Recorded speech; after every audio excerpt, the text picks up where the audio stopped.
Bonsoir à tous, soyez les bienvenus sur La Première. Voici les titres de l'actualité de ce vendredi 12 janvier. Les vols se multiplient dans les magasins, c'est en tout cas le sentiment des commerçants en plein inventaire, une réalité qui traduirait selon eux une crise sociale. Êtes-vous prêt à dire non à l'alcool pendant le mois de janvier? Depuis 4 ans, les Français se sont lancé le défi du Dry January. Les effets seraient bénéfiques sur la santé, mais nous verrons qu'à Tahiti, il y a encore du chemin à faire. Les surfeurs sélectionnés aux Jeux Olympiques s'entraînent à Te Ahupu'o, Kaoli Vast, Vahine Fierro et la réunionnaise Joanne Defay tentent de maîtriser la gauche de Have Air avec l'aide de leur entraîneur. Hira Terina Tofa est justement notre invité ce soir. Nous verrons de quelle manière il travaille avec les athlètes. Nous lui demanderons si la sélection est terminée. Nous parlerons aussi de la polémique sur la tour ou encore de la flamme olympique. Les vols à l'étalage seraient en augmentation. Le constat des commerçants en plein inventaire, un manque à gagner de près de 2% sur leur chiffre d'affaires. Les magasins d'alimentation seraient particulièrement concernés, symptôme selon les commerçants d'une véritable crise sociale. Stéphane Ratino, Rohan Pautoru. On disait jadis chipper, chaparder, des mots presque aussi légers que l'innocence de l'âge. Mais aujourd'hui, le vol est devenu un fléau. Il s'abat quotidiennement dans les commerces. On a beau avoir l'œil avisé de l'expérience, les caméras au zoom puissant, rien n'y fait. Les esprits coupables font main basse sur la marchandise et cela tête haute. J'ai déjà eu des voleurs armés, mais j'ai toujours su négocier parce que bon, l'avantage c'est que je suis né à Papeete, je les connais à peu près tous, donc je sais, mais je sais que j'ai retiré des couteaux, des trucs de clochards, de voleurs et tout. Hein. Ils n'hésitent pas à être violents. Les inventaires sont un révélateur de ces disparitions voleuses. Les premières remontées laissent apparaître une hausse des vols, notamment dans les magasins alimentaires. Dans certaines boutiques, le coût du vol approche les 2% du chiffre d'affaires, un seuil critique au niveau comptable. Cette inflation serait indirectement la traduction d'un malaise social. Les magasins d'alimentation sont des rechefs concernés et c'est inquiétant. Ça veut dire qu'il y a une forme de paupérisation qui s'installe et c'est inquiétant.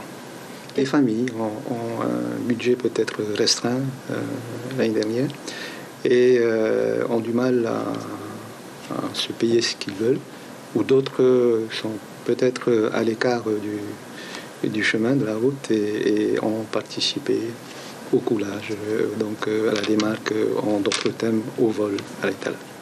Les pouvoirs publics s'organisent. La police quadrille Papeete et son cœur de ville. Au moins une dizaine d'agents ont fait toute la journée de l'îlotage. Cette proximité rassure. Certes, ici, ce n'est pas Chicago, mais la police ne manque point d'activité. Les faits constatés se chiffrent à quelques unités chaque semaine. C'est très rare qu'on tombe à 2, 3. La semaine, on peut monter à 10. C'est des vols ou c'est des agressions Plus des agressions. Plus des agressions. Le vol, il y en a un petit peu Le vol, je ne veux pas te dire un petit peu, il y en a quand même. On a quand même. En plus, quand il y a les touristes qui arrivent, c'est un peu compliqué aussi pour nous. Ils sont un peu partout. On fait avec. Vu le contexte socio-économique, rien ne présage une baisse des vols. Les commerçants sont sur leur garde. Les voleurs ne manquent jamais d'imagination pour parvenir à prendre leur butin. Le préavis de grève est suspendu à Gaz de Tahiti. Le mouvement devait débuter aujourd'hui. Des négociations entre la direction, le syndicat CSIP et l'Union des hydrocarbures de Polynésie ont pu se tenir hier et ce matin. Les 12 points de revendication ont été passés en revue. Un protocole de sortie de conflit devrait être signé lundi. De son côté, la goélette Marivanui doit quitter le quai de Motuuta lundi pour les Tuamotu de l'Ouest. Une quinzaine d'îles attendent du carburant, mais à bord, il y aura 150 fûts au lieu de 400 habituellement. Les centrales électriques auront ce qu'il faut. Ce sont les professionnels du secteur de la pêche, de la perliculture, les pensions de famille et les particuliers qui seront impactés. Écoutez le directeur d'exploitation du Marivanui au micro de Heidi Yenko.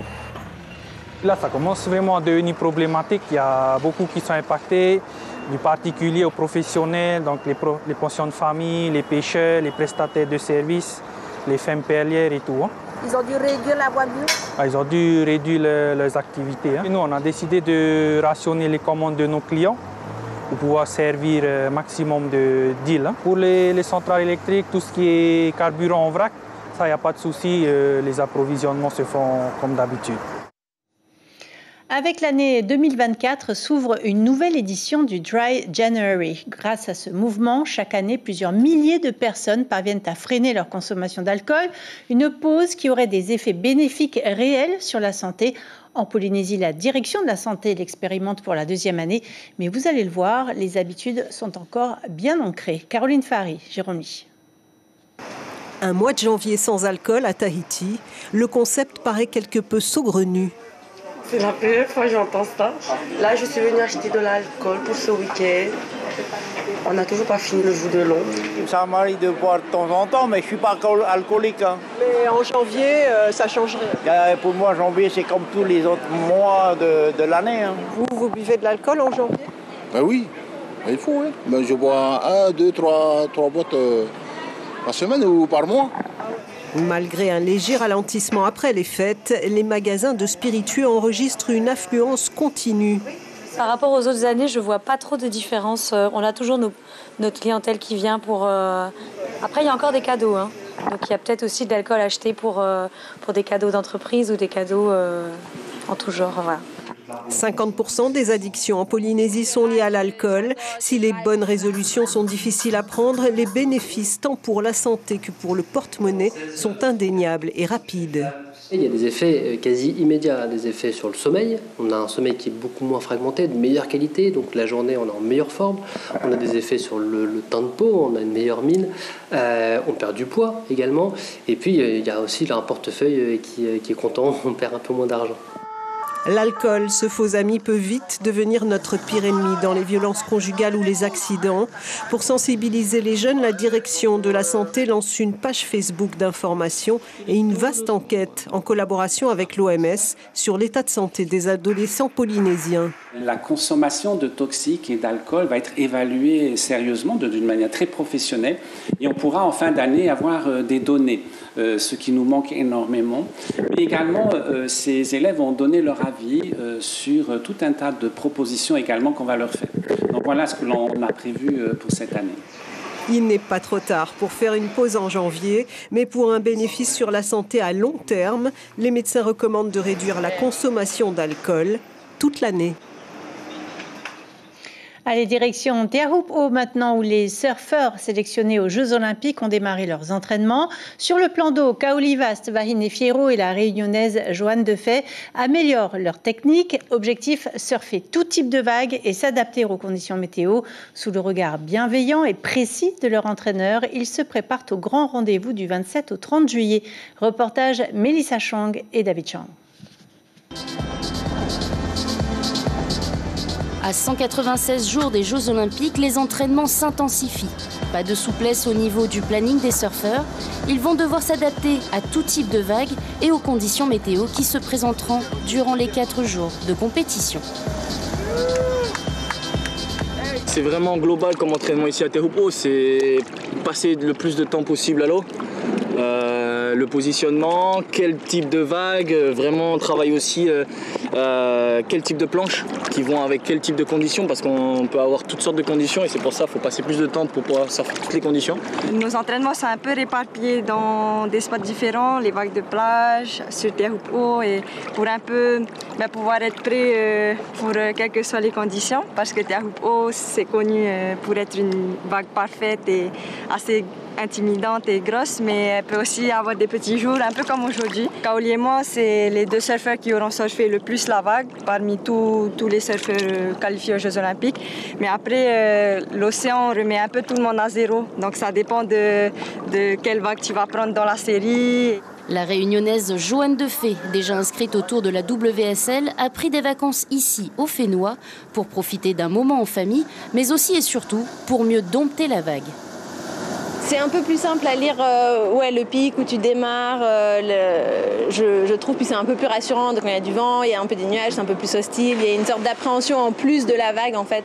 Et là ça fait vraiment paradisiaque en tout cas, et puis c'est pas très gros pour l'instant, donc c'est parfait aussi pour tester les planches et puis voilà, passer aussi du bon temps, tu vois, être confortable à l'eau.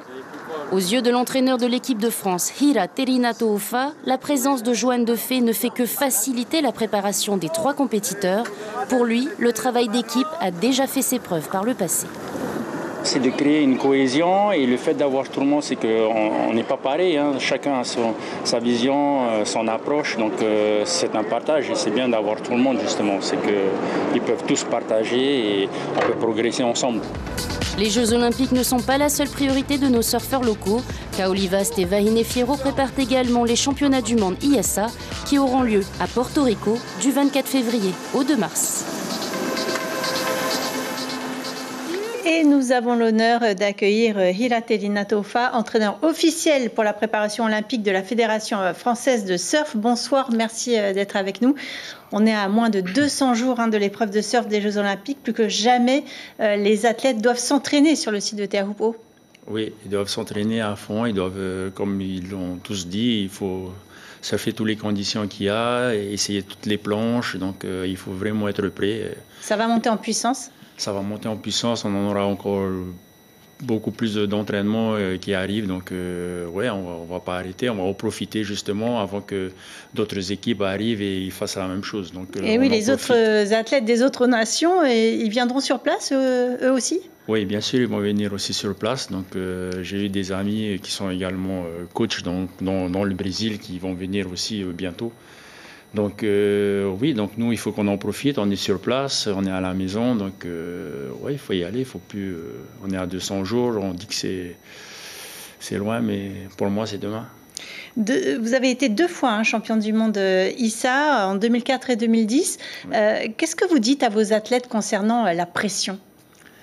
Alors ça dépend en fait, c'est parce que toutes les pressions ne sont pas les mêmes, donc ça dépend franchement du caractère de la personne. Et voilà, et ensuite on essaie d'anticiper sur le fait en fait. Joanne Defay a déjà une expérience olympique. Elle s'est arrêtée au 8e de finale à Tokyo en 2021. Elle fera mieux en 2024 ? Alors oui, c'est ce qu'on veut. En tout cas, on est là pour et on croise les doigts pour emmener tout le monde, même jusqu'au bout. Alors, l'équipe de France n'est pas complète. Il y a pour le moment 2 filles et 1 garçon sélectionné. Joanne Defay, on l'a vu, Vahine Fierro et Kaoli Vast. Quelle est la date limite, si j'ose dire, pour sélectionner une 4e personne ? Parce que les Jeux approchent. La date limite, ça sera au prochain championnat du monde qu'on va participer à Porto Rico, donc c'est au mois de février. Donc là, on peut encore gagner des places pour l'équipe de France. Donc là, chez les filles, nous avons 2, on peut gagner une autre place. Et chez les garçons, on a Kaoli Vast qui est qualifié. Donc on peut encore gagner 2 places.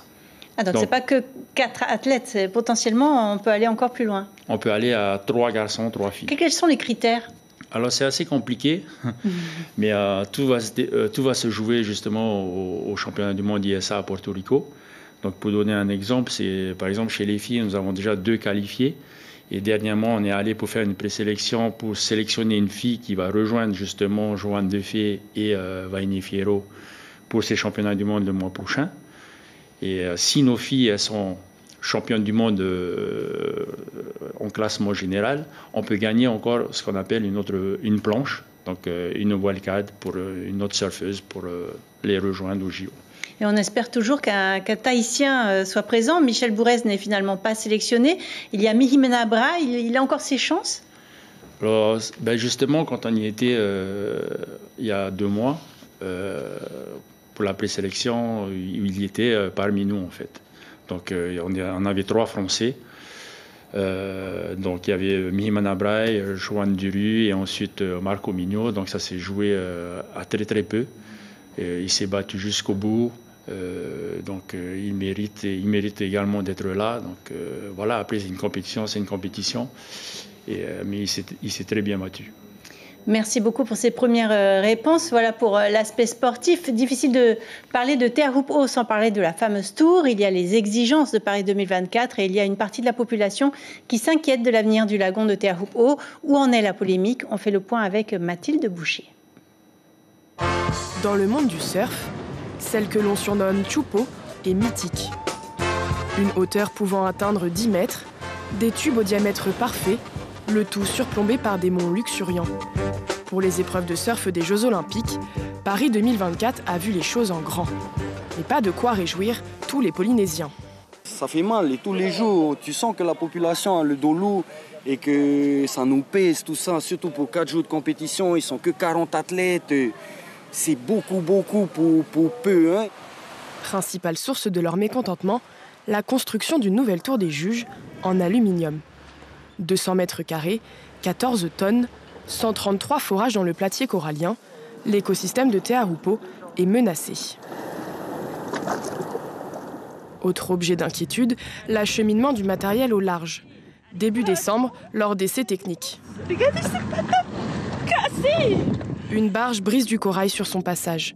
Les travaux sont alors suspendus. Sur place, les associations environnementales se mobilisent. On n'est pas contre les Jeux Olympiques, mais on ne veut pas qu'on nous détruise notre nature. Après la mise en ligne d'une pétition et la publication sur le réseau social Instagram du surfeur tahitien Mata Hidrolé, la contestation prend de l'ampleur. Ça me paraît impossible de construire 12 nouvelles fondations sans détruire le corail. Face aux manifestations, une tour réduite en surface et en poids est adoptée. Un compromis qui ne satisfait toujours pas les collectifs de défense de l'environnement. Nous, ce qu'on leur propose avec les surfeurs, c'est de reprendre la tour en bois qui est utilisée chaque année par la WSL et de l'améliorer et de renforcer, s'ils veulent, les fondations. Inenvisageable, selon le comité d'organisation des Jeux. Aujourd'hui, ce qu'on nous dit, c'est que cette tour, elle n'est pas conforme à la réglementation actuelle. Si on doit refaire une nouvelle tour, il faut mettre en place les meilleures techniques pour limiter l'impact. Il y a toujours un impact. L'objectif pour nous, c'est de limiter au maximum l'impact et de s'appuyer sur des experts. Si ce bras de fer qui oppose les associations au comité des Jeux et au gouvernement polynésien ne semble pas totalement terminé, la tour des juges, elle, devrait tout de même voir le jour d'ici mai 2024. Hira Telina-Taufa, depuis des mois, il est question de cette nouvelle tour et de son impact environnemental. Un compromis a été plus ou moins trouvé. Vous êtes resté un petit peu discret, un peu en dehors de tout ça. Il fallait préserver les athlètes, j'imagine? Ben oui, parce que nous, on a quand même une situation assez compliquée. Donc il faut préserver les athlètes, mais ne dis pas qu'on n'a pas défendu également la cause, parce que nous, on l'a fait peut-être d'une autre manière. C'est peut-être ça que personne ne le sait. Nous, on l'a fait à notre façon. Nous avons vu. C'est-à-dire que nous, on discutait directement avec la ministre. Nous avons eu des réunions avec eux quand on faisait des séminaires, par exemple, de coach à Paris. Elle est venue, on a discuté de tout ça. Vaini était là aussi. Donc, mais chacun sa manière. Nous, on n'a pas utilisé les réseaux sociaux. Donc, vous avez travaillé autrement? Nous, on respecte chacun son travail, chacun sa manière. Donc, nous, on l'a fait autrement. Voilà. On a appris cette semaine que vous alliez porter la flamme olympique lors de son passage à Tahiti le 13 juin prochain, lors du relais des océans. Qu'est-ce que cela représente pour vous? Ouais, mais c'est quand même quelque chose d'impensable, parce que déjà, je voyais tout ça à la télé. Je me suis dit un jour, peut-être qu'il y aurait le surf aux Jeux Olympiques. C'est arrivé, malheureusement pour moi, c'est un peu tard.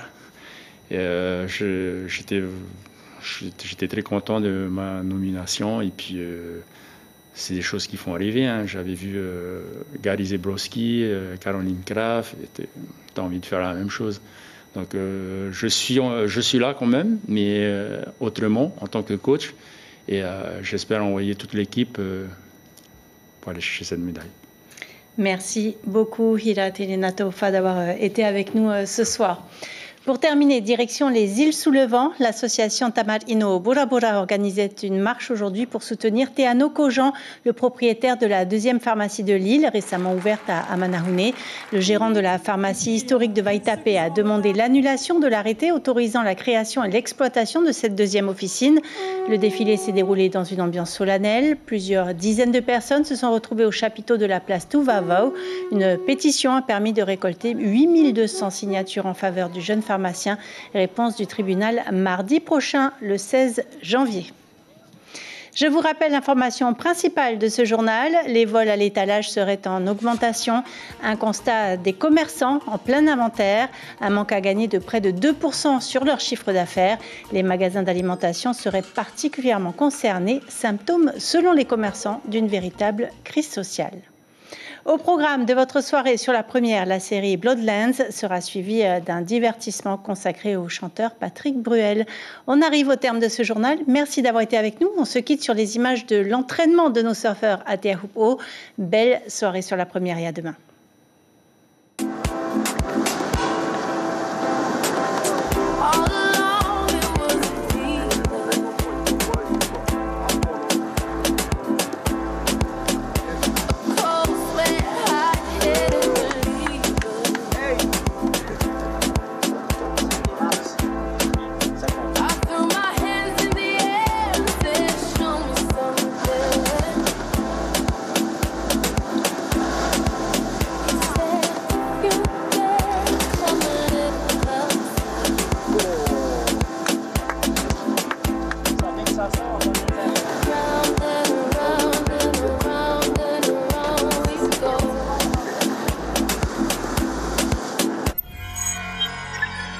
Retrouvez ce programme en replay sur notre site internet.